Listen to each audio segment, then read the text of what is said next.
Kampuni ya meli ya Tanzania Tashco imewatoa hofu wananchi wa mikoa ya Mwanza na Kagera, hususan wanaosafiri wanaotumia njia ya maji kufuatia kusimama kwa safari za meli ya New Victoria kuanzia Machi 4 mwaka huu, wakiweka bayana meli hiyo ipo katika ukaguzi wa kiusalama kwa mujibu wa takwa la kisheria. Katika eneo la bandari ya Mwanza Kusini iliyopo jijini Mwanza, News Update Media imeshuhudia zoezi la upandishaji meli ya New Victoria hapa kazi tu katika chelezo kwa ajili ya kufanyiwa ukaguzi wa mwili eneo la chini kabisa. Huyu hapa msimamizi wa usalama wa meli na uhifadhi wa mazingira wa kampuni ya meli Tanzania Tashco, Kapteni Bembele Mwita. Leo tupo katika bandari hii ya Mwanza Kusini kwa ajili ya kupokea meli yetu MV New Victoria hapa kazi tu inapopanda kwenye chelezo floating dock kwa lengo kubwa moja la kufanya ukaguzi wa mwili wa meli unaokuwa chini ya maji meli inapoelea, mahala ambapo kwa macho yetu hatuwezi kuona, lakini inapopanda hapa basi ule mwili tunapata nafasi ya kuona, kufanya ukaguzi, kufanya usafi na kufanya marekebisho pale itakapoonekana kuna umuhimu wa kufanya marekebisho. Kwa hiyo hilo ndio zoezi tulilonalo. Bahati nzuri kama meli inavyoonekana tayari imeshaingia kwenye chelezo. Tunafanya zoezi la kutoa maji ili huo mwili ubakie juu, na baada ya hapo kazi nyingine sasa zitaendelea kama nilivyoeleza hapo awali.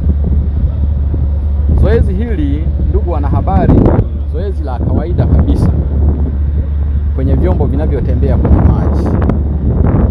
Huwa tunakuwa na utaratibu wa kufanya service kwenye magari yetu kila baada ya injini kutembea kwa masaa kadhaa.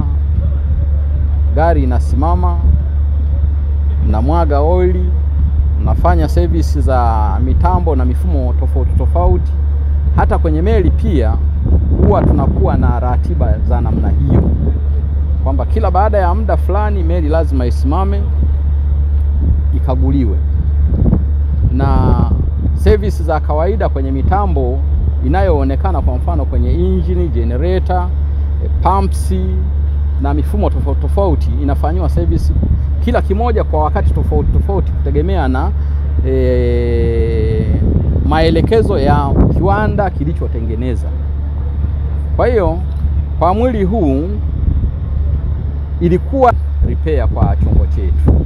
Kampuni ya meli ya Tashco imebainisha zoezi hilo halitatumia muda mrefu, ikitarajiwa Malkia wa Ziwa Victoria kurejea na safari kama kawaida na kwa uhakika zaidi. Bwana Anselm Namala ni mkuu wa kitengo cha masoko na uhusiano kwa umma wa kampuni ya Tashco, kampuni ambayo inaendesha meli ya New Victoria hapa kazi tu. Ninaomba kuchukua nafasi hii kuutaarifu umma kwamba tangu tarehe 4 mwezi huu wa 3 meli yetu ilisimama, na kama tulivyo utaarifu umma tarehe 4 hiyo ni kwamba ilisimama kupisha matengenezo ya kawaida ya mwaka, annual maintenance ama service ya kawaida ya chombo. Baada ya kuhudumu kwa mwaka mzima ikaja kusimama kwa ajili ya kupisha matengenezo, na tulipanga ifanyike miezi hii au wakati huu, kwa sababu huu ni wakati ambao sio wa abiria wengi, kwa maana ni low season, kwa maana kwamba ni kipindi ambacho abiria sio wengi. Kwa hiyo tukapanga kwamba tufanye matengenezo haya wakati huu ili kuepusha adha kwa abiria kipindi ambacho kina abiria wengi. Kwa hiyo tulipanga haya matengenezo yafanyike wakati huu, au hii service ya meli ifanyike wakati huu. Ninafahamu kwamba wananchi hususani wateja wetu wamepata changamoto kipindi hiki, lakini naomba niwathibitishie kwamba kama kinavyoonekana chombo pale kipo kwenye chelezo kwa ajili ya kufanyiwa hiyo service. Baada ya chombo kusimama tangu tarehe 4, chombo kilifanyiwa matengenezo machache eneo la juu ya mwili wa meli, ambapo tulikarabati viti vichache ambavyo vilipata hitilafu, piga rangi, kuongeza nakshi ya chombo. Lakini leo chombo kimeingia kwenye chelezo. Tunakwenda kuangalia sehemu ya chini ya mwili wa meli, ambapo pia mafundi watatutaarifu kichopo kule, lakini tunategemea kwamba shughuli ya ukarabati wa changamoto ambazo zitaonekana huku chini haitakuwa ya muda mrefu. Kwa hiyo tunategemea chombo kitarudi ndani ya maji muda sio mrefu ujao, na adha ya usafiri ambayo imewapata wateja wa Tashiko ambao wanatumia meli ya New Victoria hapa kazi tu, kwa maana wateja wakati ya bandari ya Bukoba na bandari ya Mwanza watapata hiyo huduma ndani ya muda mfupi ujao. Hii meli, kwa ambao hawafahamu, hii ndio meli kipenzi cha wakazi wa kanda ya Ziwa. Hii ndio meli inayoitwa Malkia wa Ziwa Victoria.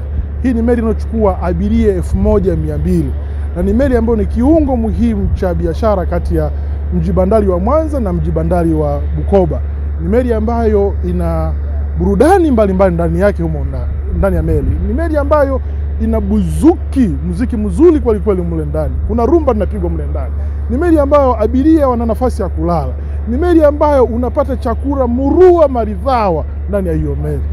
Ni meli ambayo iko salama, ni meli ambayo imekuwa ikitoa huduma nzuri tangu iliporejea kwenye huduma mwaka 2019 baada ya ukarabati mkubwa.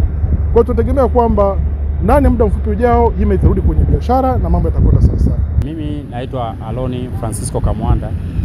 Kwa upande wangu mwenyewe kuhusiana na kufanyiwa urekebishaji wa hiyo meli siwezi kupinga kwa sababu ya namna moja hadi nyingine. Kwa sababu unapopinga marekebisho ya meli unakuwa unakosea.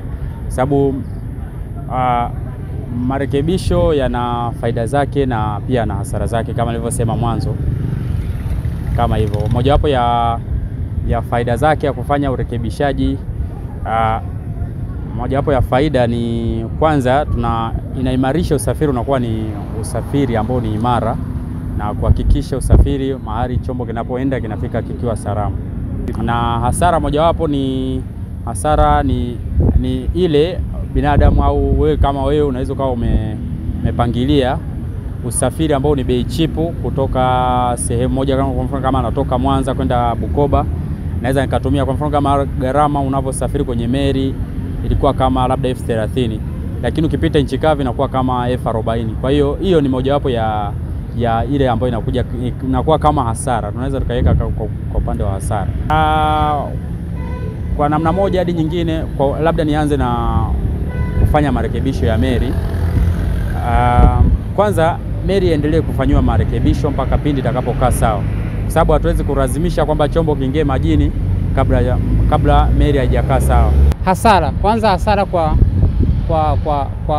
wafanyabiashara. Maanake kama ulitegemea kupita nchi kavu kwa gharama, kupita majini kwa gharama nafuu, unalazimika kupita juu kwa gharama ya juu. Kwa hiyo pia ni hasara. Cha kushauri kwamba serikali iwe inaharakisha ukarabati na huo utengenezaji kwa upande wa hizi meli zetu. Lakini pia kutoa taarifa za mapema, manake vitu vingine kama hii urekebishaji huu huja tu ghafla na watu hawajui, una meli imesimama, hakuna kinachokuwa kinafahamika. Kwa hiyo itoe pia taarifa mapema kwamba muda fulani mpaka muda fulani tutasimama kwa ajili ya zoezi hili la ukarabati. Kwanza nashukuru sana kwa serikali kuchukua hiyo hatua ya kufanyia service meli, na pia zinasaidia sana kwa wananchi kwa sababu zinaleta kwa wananchi manufaa kidogo. Zinaposimama hivi inaleta, yani kwa mfano kuchukulia hizi rasilimali zinazotoka nje ya mkoa, kwa zinafika huku kwa muda mrefu. Zinachukua muda mrefu sana kufika huku. Kwa hiyo ndio inakuwa changamoto kubwa sana. Vipi kuhusiana na gharama labda za kutumia meli na mabasi? Gharama zipo juu sana kwa sababu hamna marekebisho yoyote kwa haraka. Ndio maana tunaomba serikali ifanye haraka ili kuturekebishia meli. Hii ni News Update Media na mimi ni Freddy Seleli.